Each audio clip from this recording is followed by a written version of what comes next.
En vieillissant, beaucoup de gens se retournent sur leur vie et regrettent de ne pas avoir fait certaines choses. Dans cette vidéo, nous aborderons les 10 choses que vous regretterez de ne pas avoir faites en vieillissant selon les stoïciens. 1. Ne pas passer assez de temps avec vos proches. Le rythme de la vie nous entraîne souvent à tel point que nous reportons le temps que nous devrions passer avec nos proches en nous disant « je le ferai plus tard ». Les journées passées avec la charge de travail, les objectifs de carrière, les responsabilités et parfois la simple excuse de la fatigue sont en réalité le temps que nous volons à nos proches. Pourtant, avec l'âge, nous réalisons que les moments les plus précieux sont ceux que nous passons avec eux.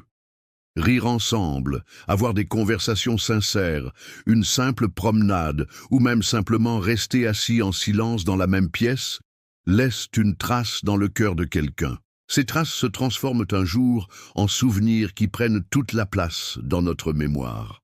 Mais si ces moments ne sont pas vécus, le vide laissé derrière ne peut être comblé.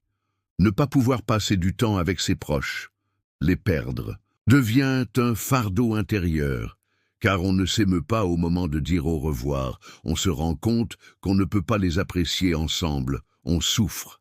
Il est facile de s'habituer à la présence de sa mère, de son père, de son conjoint, d'un ami, mais il est très difficile de s'habituer à leur absence. Les conversations téléphoniques qui vous occupent en leur présence, les réunions reportées, les messages que vous dites « je t'appellerai un jour » et que vous ignorez. Tout cela peut devenir une voix qui résonne dans votre conscience, avec l'âge. Car on réalise que le temps ne revient pas en arrière une fois ces moments passés. Quand on regarde en arrière et qu'on se dit « j'aurais dû faire plus de câlins, plus d'écoute, plus d'être ensemble », il est trop tard. Emporté par le tourbillon de la vie, on pense que le temps est infini. Mais lorsque les rides sur les visages de ses proches se creusent, lorsqu'on les voit disparaître un à un, on comprend combien le temps est cruel et limité. Lorsqu'une personne se retrouve seule avec une vie qu'elle se sent redevable à ses et proche, la solitude devient son plus lourd fardeau. Ni le succès, ni l'argent ne peuvent compenser le temps passé ensemble. Chacun comprend finalement que celui qui n'investit pas dans l'amour et le temps se retrouvera confronté à un immense vide à la fin de sa vie. Ce vide est rempli de non-dits, de soucis non partagés et de moments d'inattention. Selon le stoïcisme, rien n'est sous notre contrôle, sauf nos pensées et nos réactions.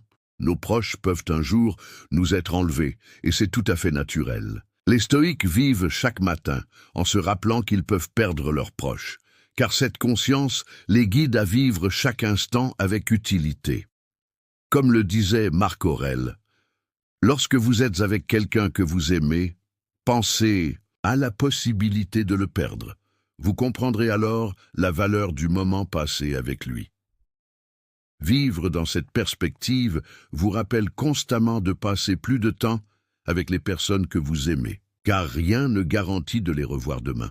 Le principe stoïcien du memento mori, ou se souvenir de la mort, vous conseille de vous souvenir non seulement de votre propre mortalité, mais aussi de celle de vos proches. Cette prise de conscience vous pousse à établir un lien émotionnel plus profond. Le regret n'est pas inévitable pour un stoïcien, car il vit chaque instant en conscience. Cependant, les années passées sans cette conscience, le temps passé sans contact avec des personnes aimantes, deviennent un lourd fardeau avec l'âge. C'est pourquoi l'enseignement stoïcien dit « Tant que vous avez des êtres chers, appréciez-les. Accordez-leur du temps, car le temps est ce qu'il y a de plus précieux et il ne peut être repris. Enfin, à la fin de la vie, on ne dit jamais « j'aurais aimé travailler plus dur ». On dit « j'aurais aimé aimer davantage, être plus ensemble ».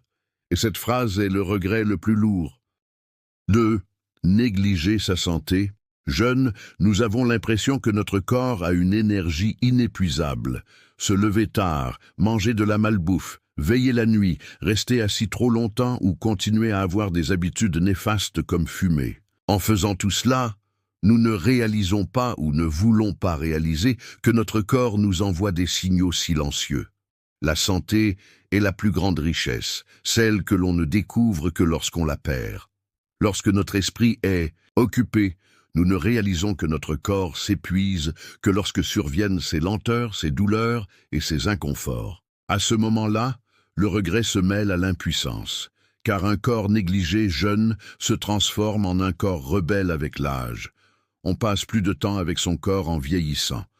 L'énergie diminue, les mouvements sont restreints et, surtout, les petits problèmes passés inaperçus se transforment en obstacles majeurs. Il est très probable qu'une personne qui ne pratique pas d'exercice physique régulièrement jeune souffrira de douleurs aux genoux, d'une hernie discale ou d'une faiblesse musculaire plus tard. Les personnes qui ne mangent pas sainement vivent sous un stress constant et ignorant. L'insomnie chronique connaissent un déclin physique et mental rapide avec l'âge. Cela entraîne non seulement une augmentation des hospitalisations, mais aussi une diminution de la capacité à profiter de la vie. La qualité de vie est directement liée à la santé, et c'est en la perdant que l'on apprend la valeur d'un corps sain. Dans ces moments-là, des phrases comme « j'aurais aimé marcher un peu plus »,« j'aurais aimé arrêter de fumer plus tôt »,« j'aurais aimé écouter mon corps » nous rongent. De plus, un mode de vie malsain nuit non seulement à la santé physique, mais aussi à la santé mentale. L'effet de l'alimentation sur la santé cérébrale et le rôle de l'activité physique dans la lutte contre la dépression sont désormais clairement démontrés scientifiquement. Cependant, malgré toutes ces informations à portée de main, nous nous réfugions encore derrière la paresse, la procrastination ou l'idée que rien n'arrivera. Pourtant, de petites habitudes font toute la différence à long terme. Si nous n'investissons pas dans notre corps dès notre plus jeune âge, nous en paierons le prix à la vieillesse, souffrance, addiction et regret. Personne ne souhaite vivre dépendant des autres dans sa vieillesse, mais la plupart des gens manquent de discipline pour vivre dans la dépendance durant leur jeunesse. Le stoïcisme affirme que vivre en accord avec la nature du corps est une vertu. Selon Épictète, le corps n'est pas sous notre contrôle, mais la façon dont nous le traitons et le gérons relève de notre responsabilité. Les stoïciens ne considèrent pas la santé comme un outil hédoniste, mais comme le fondement d'une vie rationnelle. Car lorsque le corps est faible, l'âme s'obscurcit. Marc Aurèle dit « Ce dont le corps a naturellement besoin est simple. Ni excès ni négligence ne lui conviennent. » Autrement dit, pour un stoïcien, le corps est une confiance qui doit être vécue avec modération et conscience. Il n'est ni juste de le vénérer, ni de le négliger. S'adapter à l'ordre naturel. Du corps, manger sainement, faire de l'exercice et le développer sans le fatiguer sont les pierres angulaires d'une vie stoïcienne. Du point de vue stoïcien, négliger sa santé est une négligence qui perturbe l'harmonie avec la nature, car l'être humain est naturellement enclin à être fort, tant physiquement que mentalement, et maintenir cette force dépend de la volonté. Un stoïcien n'a ni peur de la maladie, ni défense contre elle, mais cela ne l'incite pas à vivre dans l'inconscience. Au contraire, il prend soin de sa santé, car un corps sain est nécessaire à une vie pleine de sagesse. Après tout, si quelqu'un qui dit « je ne m'attriste pas pour des choses que je ne peux pas contrôler » a affaibli sa santé par ses propres choix, ce regret ne s'accompagne pas d'une patience stoïque, mais d'une douleur méritée. Par conséquent, l'essence de la vie stoïcienne est de veiller à ce que le corps et l'esprit progressent ensemble, en harmonie. Quiconque néglige sa santé perturbe cette harmonie et en paie le prix fort. 3. Ne pas poursuivre ses passions. La vie est souvent façonnée par la logique. Nous avançons sur un chemin étroit, tracé par ce que la société attend de nous. Des emplois sûrs, des revenus solides, une vie garantie. Mais derrière tous ces choix logiques, il y a des rêves refoulés, des désirs différés et des passions qui grandissent secrètement en nous. Ces choses qui nous enthousiasmaient quand nous étions petits, peut-être un instrument de musique, la lumière, des projecteurs, l'envie de voyager dans des pays lointains ou le rêve d'écrire un livre, cèdent peu à peu la place à l'idée du « pas maintenant ».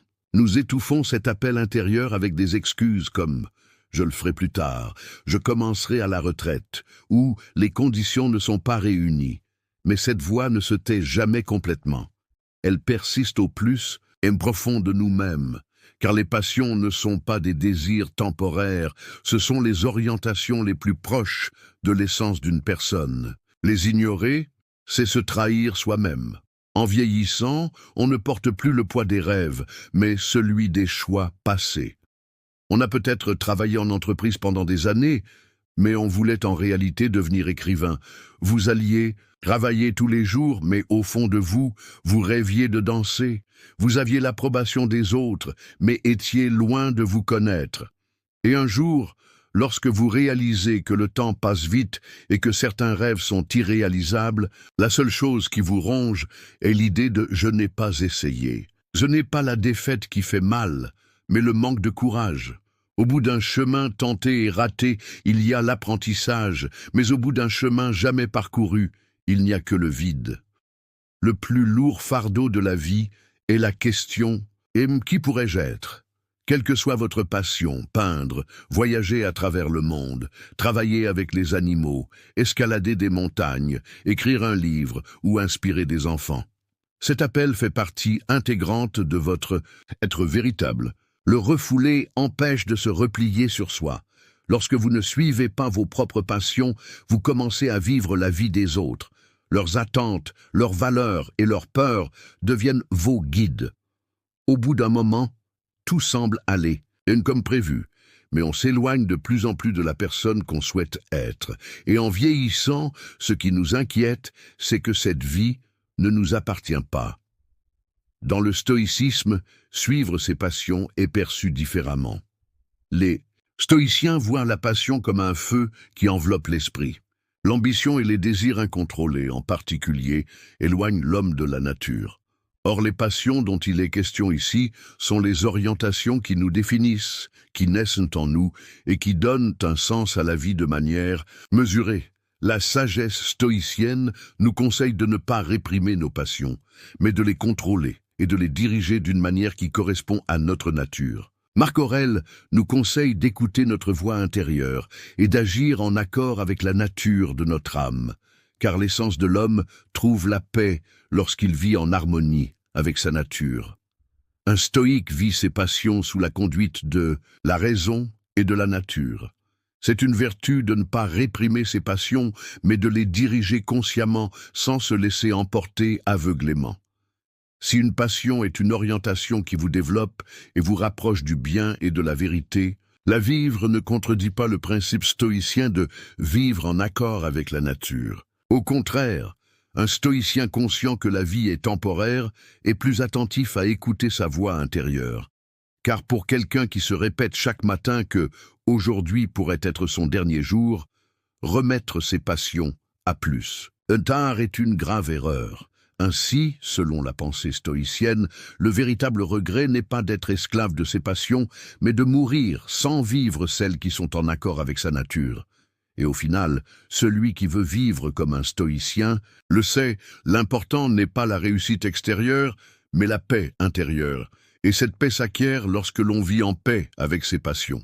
Par conséquent, ne pas poursuivre ses passions est non seulement une perte d'opportunité, mais aussi une perte de sa propre nature. La phrase la plus douloureuse à entendre dans la vieillesse est peut-être celle-ci. « Je n'ai jamais vraiment essayé d'être qui je voulais être. » 4. Ne pas abandonner le ressentiment et la rancune. Les relations humaines sont l'un des domaines les plus complexes et pourtant les plus précieux de la vie. Chaque instant passé avec nos proches, nos amis, notre famille ou ceux qui nous ont touchés laisse des traces profondes dans notre mémoire. Cependant, si certains de ces souvenirs nous viennent à l'esprit avec un doux sourire, d'autres restent comme des blessures en nous qui ne guérissent jamais. Il y a ceux qui nous déçoivent, trahissent notre confiance et nous blessent par leurs paroles ou leur silence. Le temps passe, la vie change, les villes, les maisons et même les gens changent. Mais ce ressentiment, cette colère, cette rancune silencieuse que nous portons en nous demeure. Une douleur subtile traverse notre âme chaque fois que nous nous en souvenons. Mais il y a une chose que nous oublions, nous sommes les seuls à porter ce fardeau. Avec le temps, Le poids du refus de pardonner, et non celui des personnes à qui nous n'avons pas pardonné, pèse sur nos épaules. Le ressentiment est comme un mécanisme de défense au début.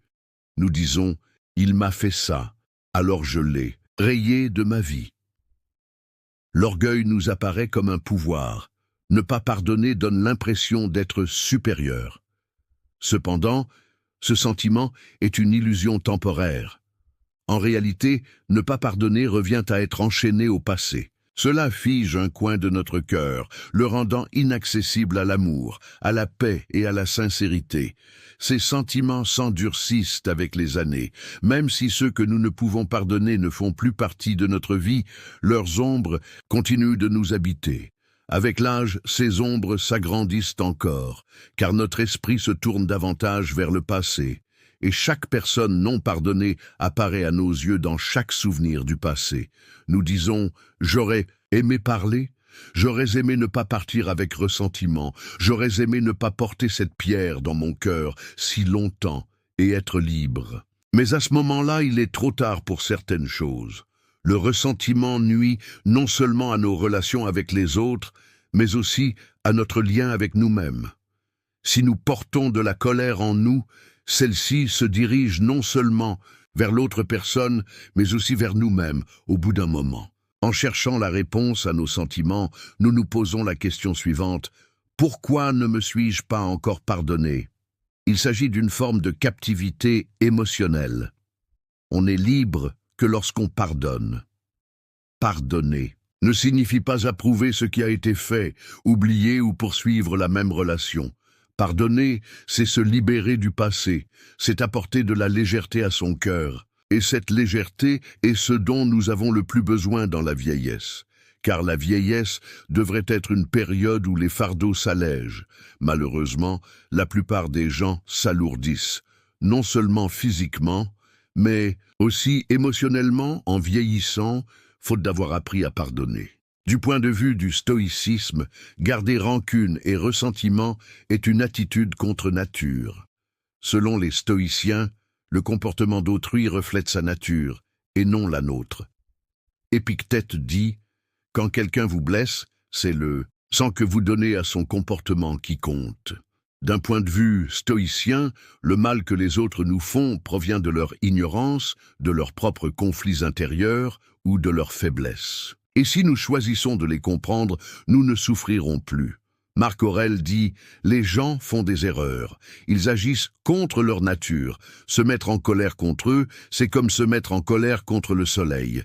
C'est à la fois futile et irrationnel. » Le stoïcisme recommande de se concentrer sur les attitudes intérieures que nous pouvons contrôler, et non sur celles qui échappent à notre contrôle. Par conséquent, choisir de vivre avec du ressentiment est illogique pour une âme stoïcienne. Car vivre dans l'esclavage du passé hypothèque la liberté du présent. Pour le sage stoïcien, le pardon n'est pas synonyme de supériorité, mais d'harmonie. Un comportement conforme à la nature humaine consiste à accepter les défauts d'autrui et à apprendre à ne pas en être affecté. Le ressentiment est une maladie de l'âme pour un stoïcien, car il ne nous maintient pas dans le présent et ne nous permet pas de nous épanouir. Le stoïcisme affirme que le pardon n'est pas une vertu, mais une nécessité. Le pardon est le résultat naturel d'une vie vertueuse. Par conséquent, abandonnez les rancunes que vous nourrissez aujourd'hui afin de ne pas les regretter plus tard. Car la vie est paisible dans la mesure où vous pouvez pardonner. Et à la fin de la vie, les cœurs les plus légers sont ceux qui trouvent le plus de paix. 5. Surmenage. Passer à côté de la vie. Savez-vous quel type de personnes le monde moderne encense le plus? Ceux qui travaillent sans relâche, ne sont jamais satisfaits du succès, sont occupés toute la journée et ont un agenda surchargé. À les regarder, même le terme bourreau de travail semble un compliment. Car notre monde actuel est axé sur la production, le gain, l'ascension sociale et la réussite. C'est pourquoi la plupart d'entre nous se consacrent à travailler sans relâche pour gagner plus, économiser davantage et accéder à des postes plus élevés. Le matin, on pense d'abord au travail, et le soir, on a encore des tâches inachevées en tête. On ne remarque pas que nos enfants grandissent, on considère même une petite promenade avec son conjoint comme du temps perdu, et prendre un café avec ses amis semble un luxe. On dit toujours « laissons le travail se faire d'abord », en repoussant à plus tard les petits plaisirs, certes, mais qui ont du sens. Mais le travail ne s'arrête jamais. Et un jour, notre corps se fatigue, notre âme s'épuise, ou le temps nous file entre les doigts avant même que nous ayons réalisé tout. La véritable tragédie du surmenage n'est pas la fatigue, mais la vie que l'on rate.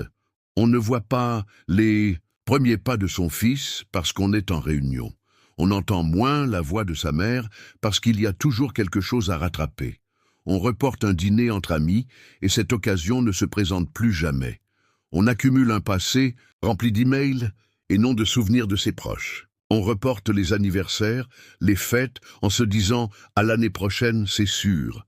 Mais l'année qui vient n'est pas toujours aussi généreuse qu'on le pense. La vie n'est pas faite que de grands moments, mais de petits moments, précieux. Et ces moments sont souvent manqués au travail.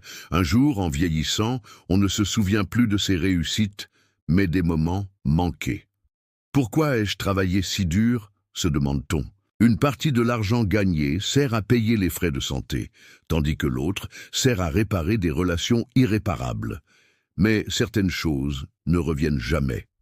Notre véritable identité réside dans nos relations, nos valeurs, notre vision de la vie et surtout dans la façon dont nous utilisons notre temps.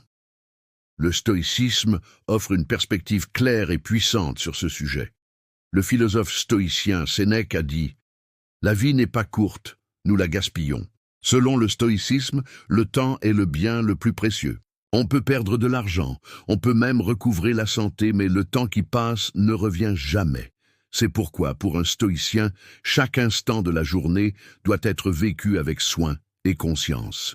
Le surmenage contredit la conception stoïcienne de la modération, car le stoïcisme prône une vie vertueuse et équilibrée. Travailler sans relâche, en revanche, revient à perdre la modération et à ignorer le cours naturel de la vie. Marc Aurèle a écrit ceci dans ses carnets. « Réveillez-vous chaque matin en sachant que la mort est à un pas. Perdre du temps, c'est gâcher sa vie. C'est pourquoi la sagesse stoïcienne considère le travail comme un moyen et non une fin.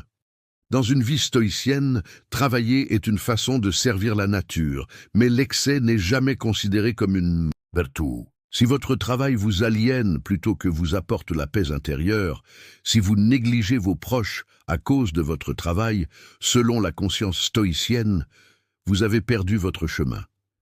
Car la plus grande vertu, la sophrosine, c'est-à-dire la modération, a disparu. Selon le stoïcien, le véritable succès ne réside pas dans la réussite extérieure, mais dans la tranquillité de l'âme. Et cette tranquillité se trouve dans un simple moment passé avec ses proches, seul avec la nature, ou dans une conversation honnête avec soi-même. Alors, reconsidérez la place du surmenage dans votre vie, car ce que vous regretterez dans votre vieillesse, ce ne sont pas le travail inachevé, mais les moments inachevés. Selon le stoïcien, le temps est le maître le plus juste, mais le plus impitoyable. Valorisez-le. Simplifiez-vous dès maintenant afin de ne pas regretter de ne pas avoir trop travaillé, mais de ne pas avoir assez vécu. Souvenez-vous qu'aucun succès ne peut vous redonner la paix des moments perdus.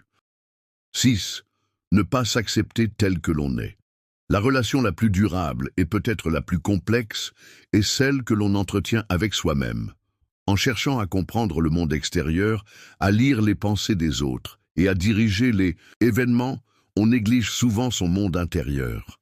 Dans le miroir, nous voyons non seulement notre apparence physique, mais aussi nos jugements, nos défauts, nos erreurs et nos regrets. Alors que la société, les médias, notre environnement et notre famille tentent de nous façonner, nous essayons de nous conformer au modèle des autres. Je devrais être plus beau, plus mince, plus prospère, plus riche, plus cool, plus impressionnant. Nous cherchons constamment à plus, mais ces plus naissent en réalité du fait que nous ne nous aimons pas tels que nous sommes. Et cette aversion se transforme en rejet de soi avec le temps. Avec les années, l'écart entre les attentes du monde extérieur et notre moi intérieur se creuse. En vieillissant, lorsque nous nous regardons en arrière, nous rencontrons un étranger. Ce manque se ressent plus profondément avec l'âge.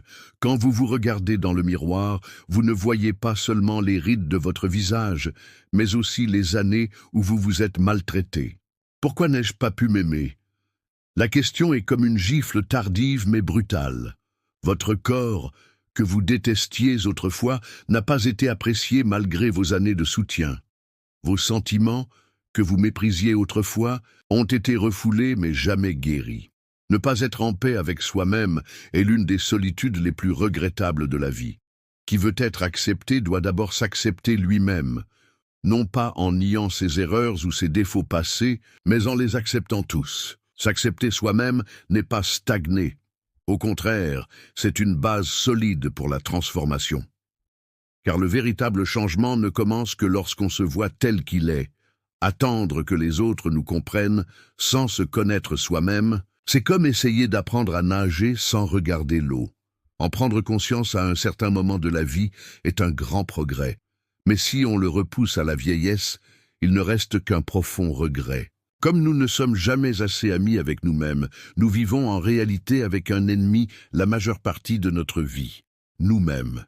Du point de vue du stoïcisme, ne pas s'accepter tel que l'on est une rébellion contre sa nature.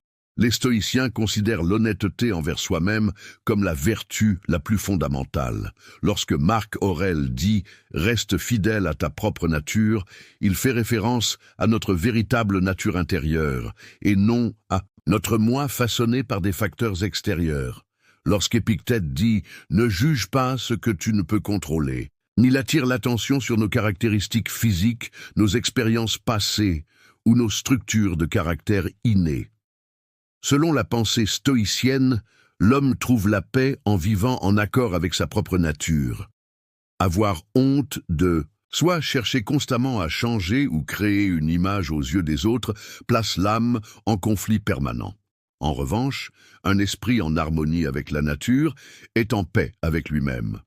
Pour le sage stoïcien, s'accepter tel que l'on est n'est pas de la paresse, mais de la sagesse.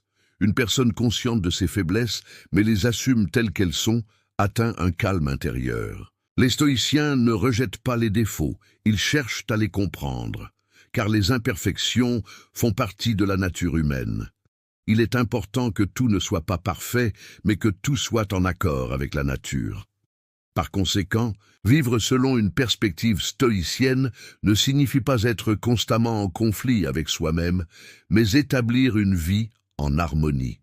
Et celui qui a atteint cette harmonie dans la vieillesse regarde son passé non pas avec regret, mais avec incompréhension.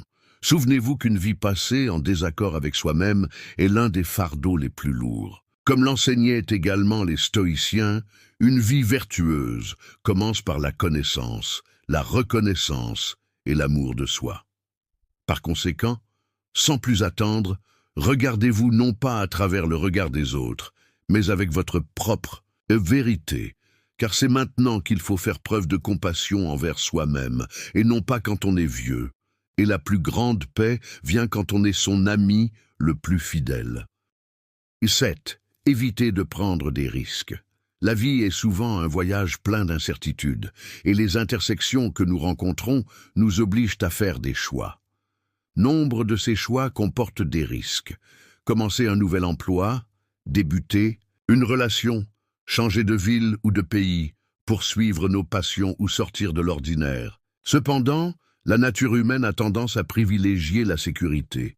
L'incertitude est effrayante, car elle engendre un sentiment de perte face à des choses que l'on ne peut contrôler. C'est pourquoi beaucoup se replient sur eux-mêmes, même lorsqu'une voix intérieure leur dit « tu devrais essayer ». Ils souhaitent que cette opportunité leur échappe, tant que leur zone de confort n'est pas perturbée. Cependant, avec le temps, chaque opportunité manquée s'éloigne du passé comme une ombre. Une vie sans prise de risque n'est rien d'autre qu'une marche sur des sentiers étroits tracés par d'autres. Si ne pas prendre de risques peut sembler sécurisant à court terme, cela crée une contrainte intérieure à long terme. On ne peut apprendre sans expérimenter. on ne peut devenir plus fort sans lutter, on ne peut savoir se relever sans tomber. Ne pas prendre de risques, c'est comme accumuler des « si seulement » dans la vie. Quand on est jeune, face à d'innombrables options, il est facile de les éliminer une à une. On se dit « j'ai le temps », mais en vieillissant, on réalise que ces options ne se présenteront plus jamais. On rêve d'écrire un livre, mais on ne le fait pas. On veut visiter un pays, mais on n'y va pas. On veut s'ouvrir à l'être aimé, mais on garde le silence. Autant d'étapes qui offrent une possibilité, mais qui menacent notre zone de confort. Et quand on regarde en arrière, des années plus tard, ce que l'on regrette n'est souvent pas ce que l'on a fait, mais ce que l'on n'a pas fait. La vraie saveur de la vie se révèle lorsqu'on fait un pas courageux vers l'inconnu. Bien sûr, tous les risques ne se soldent pas par un succès. En fait, on tombe souvent, on perd et on est déçu. Mais même ces échecs apportent une profondeur de sagesse que ceux qui ne prennent pas de risques ne connaissent pas. On grandit en faisant des erreurs, on se développe en repoussant ses limites.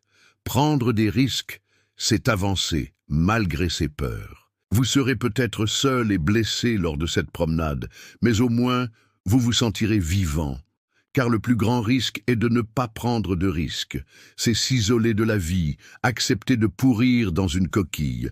Et plus profond que les rides qui se forment sur le visage d'une personne vieillissante se trouve ce vide intérieur.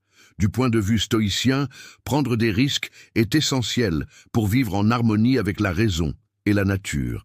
Tout en acceptant les aspects incontrôlables du destin, les stoïciens affirment que les seules choses que nous pouvons contrôler sont nos attitudes et nos choix. Épictète dit « Tout ce qui est entre vos mains, ce sont vos propres actions et pensées ». Dans ce contexte, prendre des risques n'est pas un acte de courage aléatoire dans la pensée stoïcienne. C'est l'expression d'une vie vertueuse. Si une décision est en accord avec votre nature, votre raison et votre compréhension de la vertu, la reporter simplement par peur contredit la pensée stoïcienne. Éviter de prendre des risques, c'est éviter de vivre en accord avec la nature. Car la nature est en constante évolution, en mouvement et en transformation. Rester statique, c'est résister à ce flux. Bien que Marc Aurèle n'utilise pas de concept direct du risque, il nous appelle à l'action en disant « Seul le présent existe, le passé est révolu, l'avenir est incertain ». Ne pas franchir une étape que le présent exige, simplement, à cause de l'incertitude de l'avenir, revient à ignorer la véritable nature du temps.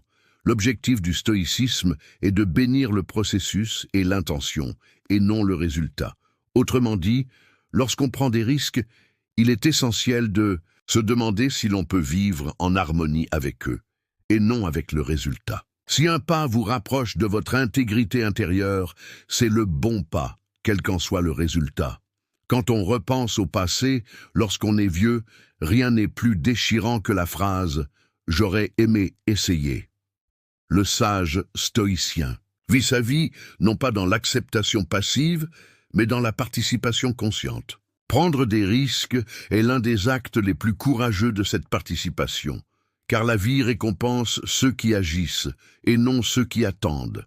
Prendre des risques sous la conduite du stoïcisme est indissociable d'une vie consciente et vertueuse. Et rappelez-vous, n'ayez pas peur de tomber, ayez peur de rester immobile, car l'inaction est la ruine de l'âme. Prenez des risques. La paix de l'âme qui a au moins essayé vaut mieux que tout échec. 8. Ne pas voyager, ne pas explorer le monde. Bien que la vie soit un voyage, les expériences offertes par les voyages physiques sont uniques. Découvrir une autre géographie, entendre la mélodie d'une autre langue, être témoin des rituels d'une culture étrangère ne constitue pas seulement un changement spatial. Il laisse aussi des traces profondes dans le monde intérieur. Voyager, c'est repousser les limites de l'esprit, briser sa coquille et aller au-delà du familier. Chaque voyage est en réalité un miroir où l'on se retrouve soi-même. Se perdant dans les rues d'une autre ville, on découvre des facettes de soi-même. On teste son palais en goûtant différents aliments et ses valeurs en découvrant différents modes de vie. Parfois en respirant au sommet d'une montagne, parfois en se noyant dans le silence de l'océan, des changements légers mais permanents se produisent dans notre perspective sur la vie. Une vie sans voyage, c'est comme relire sans cesse la même page d'un même livre. Le monde est vaste et riche en diversité. Il est impossible de pleinement appréhender la vie sans la voir. Lorsqu'on arrive dans un nouveau pays, on observe tout avec la curiosité d'un enfant. Les panneaux, les visages, l'architecture, le ciel, et cette curiosité ravive l'excitation intérieure, vaincue par la routine au fil du temps. Ce qui multiplie les expériences, ce n'est pas seulement le temps, mais aussi l'intensité. Et le voyage offre cette intensité. Parfois, même une journée peut laisser des traces plus profondes que la monotonie des années. Mais la plupart des gens reportent leur voyage sous des prétextes tels que « je n'ai pas le temps, je n'ai pas d'argent, j'ai du travail ». Pourtant, ce qu'ils reportent n'est pas seulement un billet d'avion, c'est la clé de la transformation de leur monde intérieur. La vie avance, les enfants grandissent, le corps se fatigue, l'énergie diminue. Et un jour, quand on dit « je n'ai plus la force de partir », les paysages manqués, les personnes rencontrées, les souvenirs non vécus restent comme un vide dans notre esprit. C'est l'un des regrets de la vieillesse, se demander « pourquoi n'ai-je pas davantage exploré le monde ?» Car il existe des lieux inaccessibles, des villes invisibles, des moments inaccessibles. Le courage nous a manqué dans la jeunesse, le temps nous a manqué à l'âge mûr, et la santé nous a manqué à la retraite. Pourtant, les voyages sont un processus de renouveau non seulement physique, mais aussi spirituel. Les stoïciens accordent de l'importance à l'état d'esprit plutôt qu'aux conditions extérieures. Cela ne signifie pas pour autant une vie détachée du monde. Marc Aurèle mentionne fréquemment dans son journal combien il est précieux d'observer et de comprendre la nature et les hommes. Vivre en harmonie avec la nature, ce n'est pas seulement vivre en harmonie avec la nature de notre corps ou de notre environnement, mais avec le monde entier. Et pour reconnaître cette harmonie, il faut l'observer. Voyager est un processus qui nous permet d'appréhender le monde avec une perspective stoïcienne, de comparer notre propre nature à celle des autres et de découvrir la vérité sur nous-mêmes. Le principe « distinguer ce qui est sous notre contrôle de ce qui ne l'est pas », fréquemment mentionné dans les enseignements d'Épictète, est également valable dans le contexte du voyage. Il existe peut-être des endroits inaccessibles, mais ne pas aller là où l'on peut aller est une négligence envers sa propre nature. La pensée stoïcienne insiste sur le fait qu'il est essentiel de développer ses vertus intérieures. Le voyage est un enseignement que le stoïcisme peut également soutenir, notamment pour rencontrer de nouvelles personnes, être témoin de jugements de valeurs différents et intérioriser la tolérance. Car la tolérance est une vertu qui se développe non seulement en théorie, mais aussi en pratique. Il est presque impossible de développer un esprit patient et exempt de jugement sans entrer en contact avec les différences. Cela montre à quel point le voyage est utile à l'éducation spirituelle. Voyager, ce n'est pas seulement découvrir le monde, c'est aussi se développer soi-même. Dans une vie stoïcienne, cette croissance n'est pas seulement une introspection fermée aux influences extérieures. Elle se fait par l'observation, l'expérience et l'intégration à la nature. En vieillissant, il ne reste que ces expériences. Les chemins empruntés, les vies vécues, les vallées parcourues. Si vous vivez sans découvrir le monde, vous attendrez un jour qu'il vous découvre, mais il sera peut-être trop tard. Ainsi, comme l'enseigne le stoïcisme, profitez de l'instant présent, ne remettez pas à plus tard, car le temps n'a pas à vous utiliser, c'est à vous de l'utiliser, et le monde est toujours là à vous attendre. 9. Ne pas suffisamment croire en soi. Les plus grands obstacles que nous rencontrons dans la vie ne sont généralement pas extérieurs à nous, mais intérieurs. Nombreux sont ceux qui passent leur vie à rêver au lieu de vivre pleinement leur potentiel, sans les réaliser, sans révéler pleinement leurs talents. La principale raison est souvent liée à une seule chose, le manque de confiance en soi. Lorsque nous ne croyons pas suffisamment en notre potentiel, notre talent, notre force et notre résilience, nous reculons dès le début du chemin. Alors, qu'une voix intérieure nous murmure constamment « et si je ne réussissais pas ?» Nous faisons taire l'autre voix qui devrait s'y opposer. « Et si je réussissais ?» Dans ce combat intérieur, le doute l'emporte généralement et le courage disparaît. Et puis la vie passe. Il ne reste que le regret de ne pas avoir essayé. Ne pas croire en soi, ce n'est pas seulement ne pas poursuivre de grands rêves. Parfois, c'est même ne pas être capable de prendre de petites décisions. Ne pas pouvoir dire à quelqu'un qu'on l'aime, ne pas avoir le courage de changer de travail, ne pas faire le premier pas pour se lancer dans un projet. Tout cela vient du fait qu'une personne ne parvient pas à se reconnaître pleinement.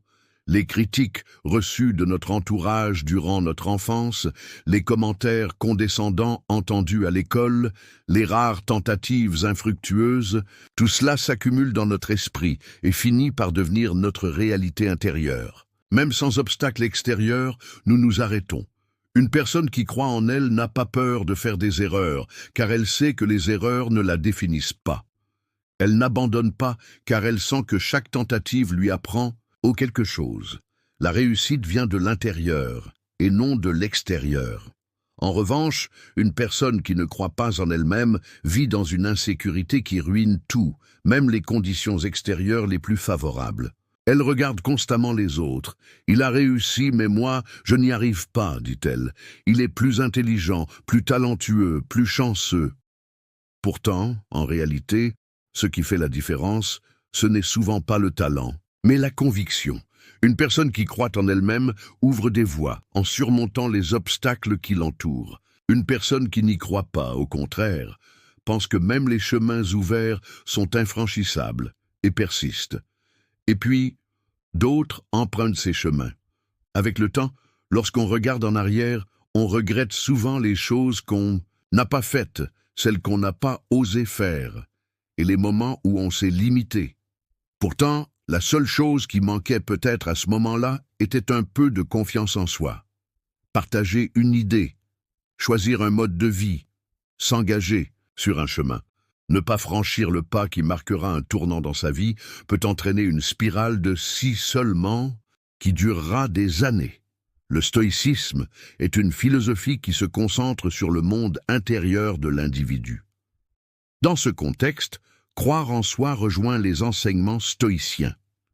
Comme le disait Épictète, on n'a de contrôle total que sur son propre esprit et non sur les choses extérieures. Cette perspective conseille de se concentrer sur sa propre attitude intérieure et non sur les conditions extérieures. Selon le stoïcisme, chacun doit vivre en accord avec sa propre nature et ne pas sous-estimer le potentiel qu'elle recèle. Se sous-estimer est une forme de rébellion intérieure, car, selon les stoïciens, chaque individu fait partie de l'esprit universel, et cette partie n'est ni déficiente ni inadéquate. Ne pas croire en soi revient à s'aveugler à cet ordre divin, car chaque personne occupe une place importante et précieuse grâce à la conception de l'univers. Marc Aurèle répète à maintes reprises dans son ouvrage « Penser sur moi-même ». Là qu'il faut se tourner vers sa propre force intérieure. Au lieu de se fier aux louanges ou à l'approbation extérieure, cela nous rappelle de révéler notre vertu et notre détermination intérieure. À ce stade, le stoïcisme considère la confiance en soi non pas comme de l'arrogance ou un ego démesuré, mais comme une forme de devoir moral.